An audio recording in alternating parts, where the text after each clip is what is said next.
Bonjour, je vous propose par cette courte vidéo de vous introduire à l'un des cours de la section clinique 2024 dont le thème est, comme vous le savez, rêve et fantasme au pluriel. Avec Elisabeth Pontier, nous interviendrons sur rêve et fantasme à partir d'une réponse de Lacan à Marcel Ritter. Elle n'est donc pas un texte écrit, mais une réponse orale improvisée et retranscrite. La question posée par Marcel Ritter, psychanalyste et élève de Lacan, le fut lors d'une rencontre de cartel en 1975, donc année du séminaire RSI. Jacques Lacan y répond en improvisant une démonstration avec toute la rigueur qui est la sienne, et l'articule au fait de l'expérience qui en témoigne. En cela, déjà, on peut dire que sa réponse enseigne sur une méthode, sur comment l'expérience clinique peut s'éclairer dans l'articulation à la théorie. La question de Marcel Ritter porte sur un point d'insondable dans le rêve, ce que Freud nommait ombilique du rêve, l'unerkannt, le non reconnu. Est-ce le réel pulsionnel? Interroge Marcel Ritter. Lacan répond dans une relecture inédite de Freud.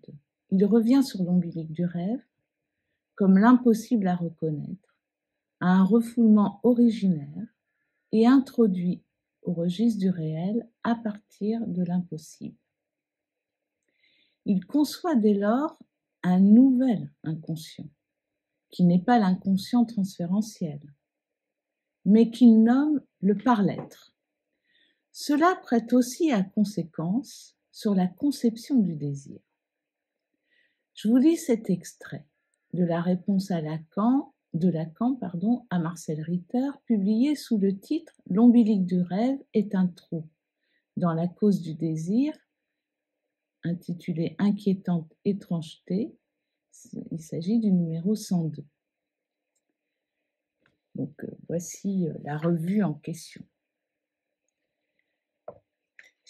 Qu'en est-il?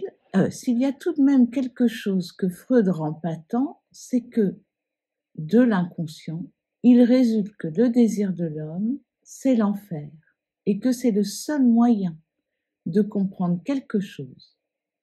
Ne pas désirer l'enfer, c'est la résistance. Qu'en est-il de l'interprétation du rêve à partir de ce point d'indicible, voire royal, pour élucider ce qu'il en est du désir inconscient, lorsque le désir de l'homme, c'est l'enfer, mais en même temps le seul moyen de comprendre quelque chose? Comment entendre cette conception du désir qui peut étonner, voire choquer? Quelle orientation pour la pratique clinique, pour l'acte du clinicien? C'est ce à quoi le cours, proposant également une articulation avec des vignettes cliniques, répondra. Donc, rendez-vous en janvier 2024.